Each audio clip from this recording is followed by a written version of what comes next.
Buenos días, Tony, ¿cómo estás? Buenos días, Chus.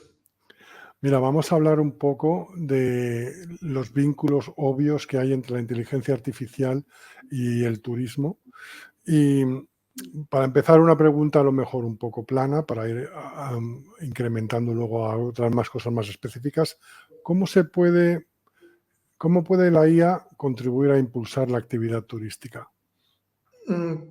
Pues en todos los lados de la industria turística creemos que va a afectar en positivo. O sea, lo primero sería en todas las líneas que sean de cara a generar más ingresos, hay mucho que se puede hacer. Eso sería en cuanto a distribución, en cuanto a venta directa, hay mucho que se puede hacer. Esa sería la primera parte. La número dos sería mucho más en toda la mejora de las operaciones. O sea, cuando ya estoy sirviendo ese hotel, cómo ayudo a hacer el check-in dentro del hotel, cómo ayudo a hacer la distribución de las habitaciones, cómo ayudo a poder servir un ticket, ¿no? Y luego está la tercera parte, que es ya más abajo de todo, en cómo ayudas a liberar todo esto, ¿no? Pero creemos que realmente está afectando ya a toda la industria en ingreso, en gasto y en mejoras operativas.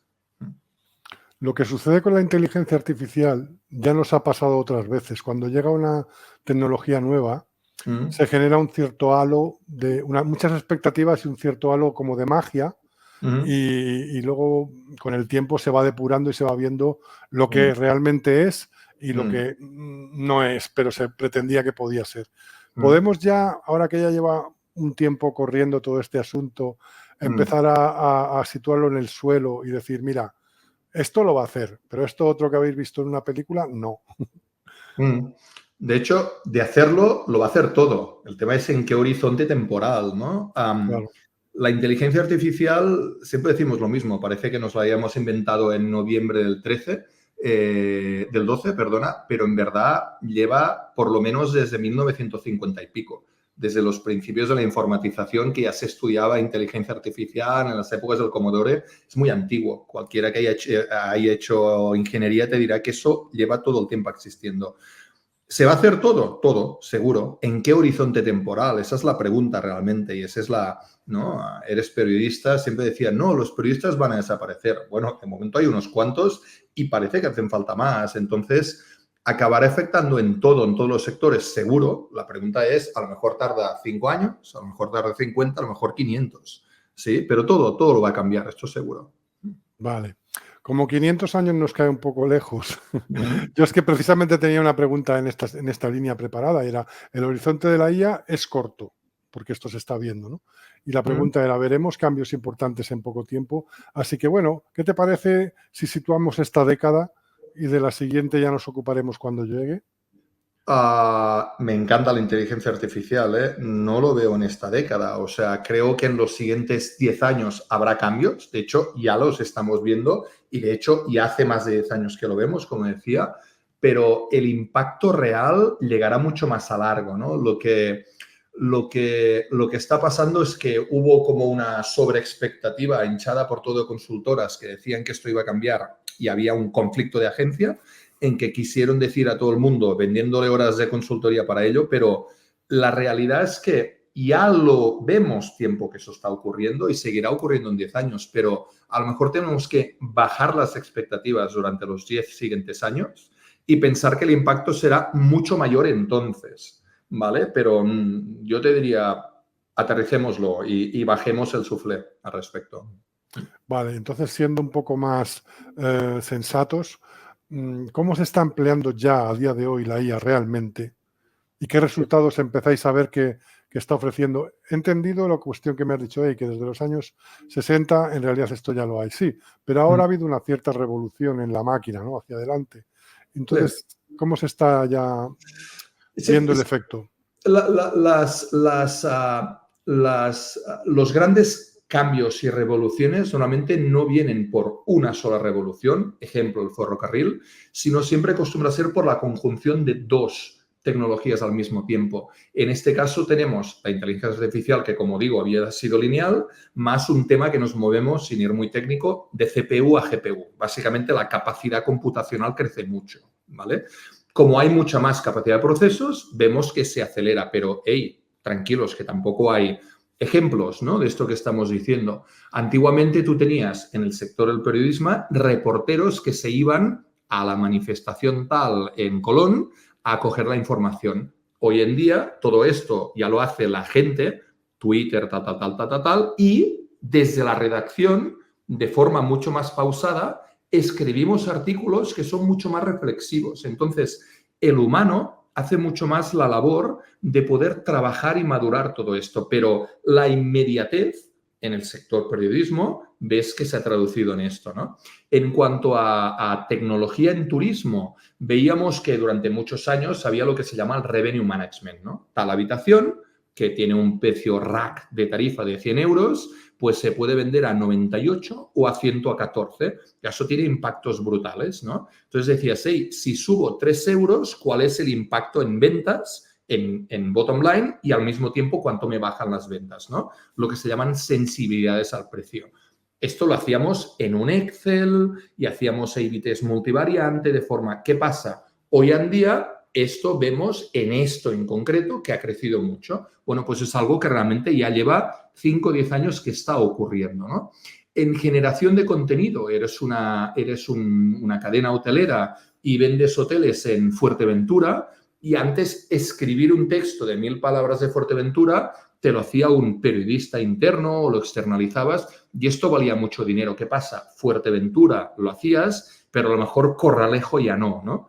¿Qué pasa? Hoy en día, como el coste va tendiendo a cero por la inversión en tecnología, cada vez hay mejor contenido, ¿vale? Y esto ves que ya está ocurriendo y al mismo tiempo nos genera los clústeres, que es sencillamente genero tanto contenido que al final no leo nada, ¿no? Y hay otro trabajo que es filtrar el contenido, ordenarlo y hacer que eso tenga valor para el usuario, ¿no? Y no haya clutter, basura, ¿no? Entonces, eso son cosas que ya han ocurrido y que es el uso de la inteligencia artificial aplicada, ¿no? Te he dicho en cómo vendes, te he dicho en pricing, hay todo de aplicaciones reales que son muy masivas, ¿no? En las aerolíneas, cómo están vendiendo los asientos, puede hacer el check-in de forma automática. Antes, si te acuerdas, el check-in lo teníamos que hacer en la agencia de viajes y había unos costes tan grandes que prácticamente era, bueno, dame tú el asiento que quieras, ¿no? Entonces, hay todo de inteligencias, de tecnologías que ya han pasado y hay muchas más que vendrán.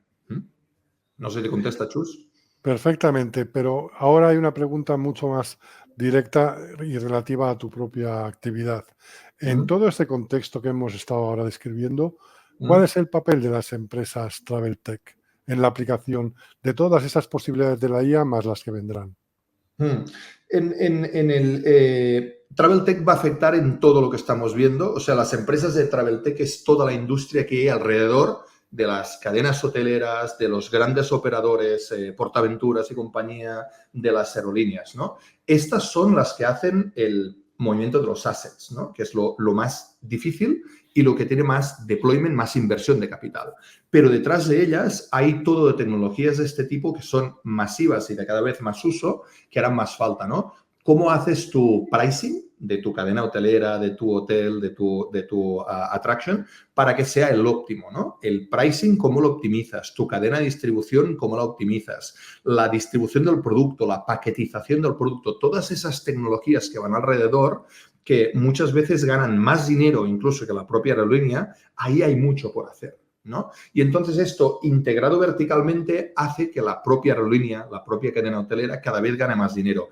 Toda esa cadena de valor, realmente hay mucho por hacer aún. Y es ahí donde realmente la tecnología puede impactar muchísimo, ¿no? Que es toda la tecnología que hay alrededor de travel. No la gran cadena, o sea, la gran cadena hotelera, lo que es recibir a un cliente en medio de la Castellana, eso no va a cambiar, ¿vale? El edificio físico continuará haciendo falta. Dicen que si inviertes mucho en tecnología, a lo mejor no hace falta que tengas una recepción para 80 habitaciones, que es un hotel, y a lo mejor tendrás una recepción para 80 apartamentos, ¿vale? Pero esto solo es posible si los costes unitarios de ese apartamento se dividen entre los costes de estructura de poderlos gestionar. Ahí es donde la tecnología puede ayudar. A más crezca esta tecnología, más a cuenta te sale esto, ¿vale? Entonces es cómo divides esos assets entre esa tecnología, ¿vale? Cuando dices, ¿te sale cuenta o no? No sé si... Sí, sí, perfectamente. Antes lo has mencionado un poco, ¿no? Ahorro de costes laborales. Entonces, hay un cierto miedo, como pasa también con la incorporación de cualquier tecnología nueva, por el tema de que sea un posible riesgo para el empleo. Entonces, aquí yo también creo que habría que dar un poco una visión más sensata también y decir, tiene un riesgo, pero también puede haber adaptación por parte del personal o de una parte, se generan nuevos puestos o nuevas profesiones. ¿Cuál es todo el paisaje en completo? Todo lo que has dicho, de hecho, el paisaje es, hay un riesgo, pero también hay una oportunidad. Aquí la pregunta es, ¿queremos dejar de tener periodistas, no plumas, no gente que firme, sino gente que vaya directamente a cubrir una manifestación, que digamos que es de menos perfil para un periodista, o en vez de tener a gente que tiene mucho valor en recepción, a lo mejor lo que queremos es gente de revenue management, directores de hotel, entonces subir, ¿vale? Para que la productividad y para que el valor del empleo sea mayor, ¿vale? Si tú ves lo que ha pasado desde la revolución industrial es que cada vez hay más empleos y el revenue por empleo es mayor. O sea, la tecnología en un primer momento genera paro en algunas funciones, pero cuando se cierra ese agujero entre la oferta y la demanda y cada vez lo podemos suplir, es mejor. ¿Vale? Esa es la oportunidad. Y realmente tú lo que te das cuenta es que cada vez hay más gente empleada de más calidad. Eso lo llevamos 150, 200 años que está ocurriendo, ¿no? La contra de esto es, si nosotros solo trabajamos en remoto, 100% en remoto, estamos compitiendo a nivel mundial, ¿vale? Y entonces tienes la oportunidad de que puedes captar empleo de norteamericanos a Madrid o a Canarias, ¿vale? Entonces tus sueldos suben, pero también tus salarios también están compitiendo contra puestos de Latinoamérica, de Filipinas, con lo cual también bajan.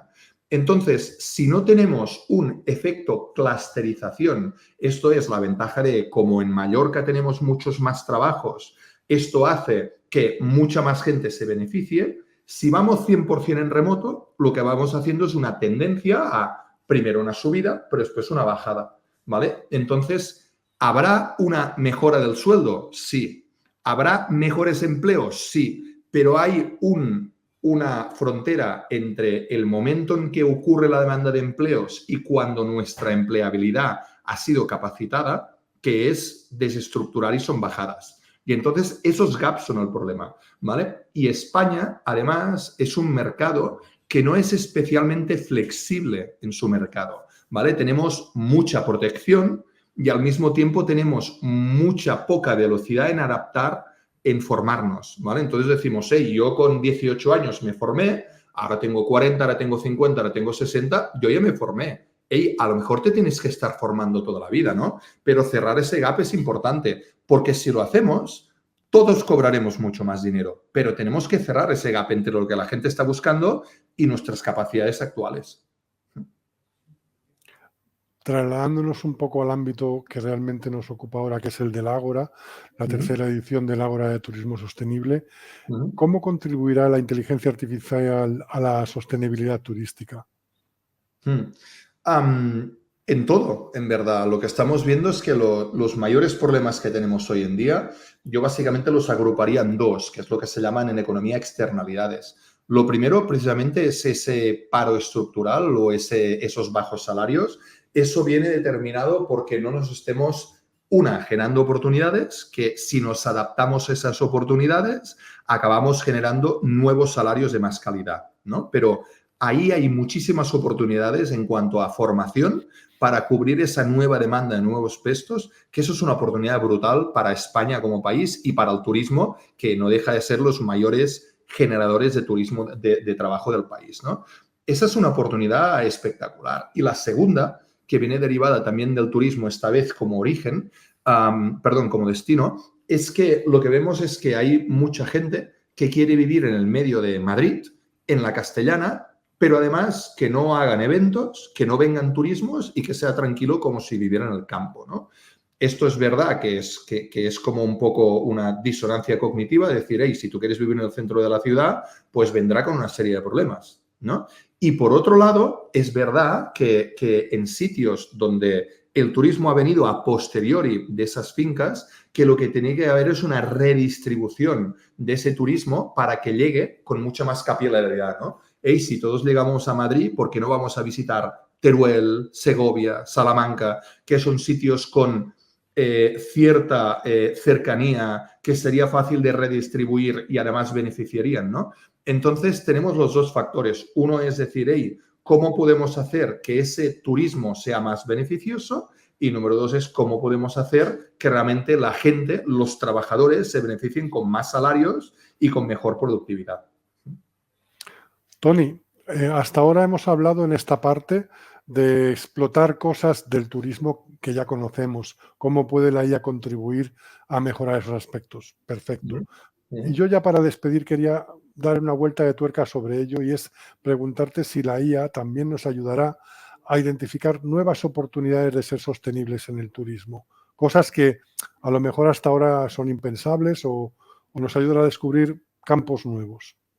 No, de hecho, está empezando a ocurrir, es muy nuevo, ¿no? Pero un ejemplo directo que se me ocurre ahora, ¿no? Pero vemos todo el impacto que produce viajar, no lo sabemos, o no lo vemos, o no lo cuantificamos, ¿no? Entonces, saber cuál es la huella que crea que tú te vayas un fin de semana a Budapest. Es muy bonito irte un fin de semana a Budapest y que te cueste solo, me lo invento, 40 euros el billete de avión, más el hotel y tal, pero sería bonito entender cuál es todo esto y ver de qué modo podemos hacer un offsetting, ¿no? Pues plantando árboles, lo que pueda ser, ¿no? Pero realmente entender cuál es todo el impacto. Lo primero, antes de tomar decisiones de lo que corregir, es medir. Y hoy en día sabemos que hay un impacto, pero no estamos midiendo. Entonces, no estamos cuantificando. Y en esto, la tecnología nos permitiría realmente poder empezar a medir cuál es el impacto de todo aquello que estamos haciendo, cómo se traduce, qué oportunidades hay alrededor de esto. Porque una vez estamos midiendo, podremos empezar a ver dónde tenemos que cortar, mejorar, optimizar. Entonces, la capacidad de medir y de dimensionar es clave para luego tomar las decisiones. Sí.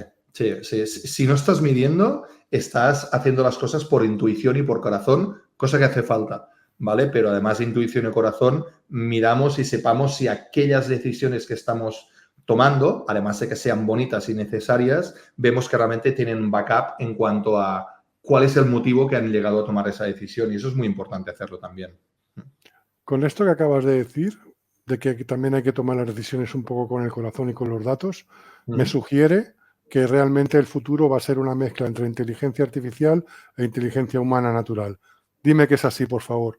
Es así, no por favor, es completamente así y el ser humano siempre hay el miedo de que va a desaparecer, no es verdad, porque al final el corazón, hay una serie de decisiones que es imposible que la tecnología pueda llegar a sustituir, ¿vale? Entonces, esa intuición, eso nunca lo va a coger la tecnología, ¿vale? Lo que va a haber más datos para soportar decisiones, ¿vale? Pero tenemos que medir todo esto, eso es racional, pero luego tenemos que tener el corazón y el corazón es muy importante tenerlo siempre. Muchísimas gracias, Tony.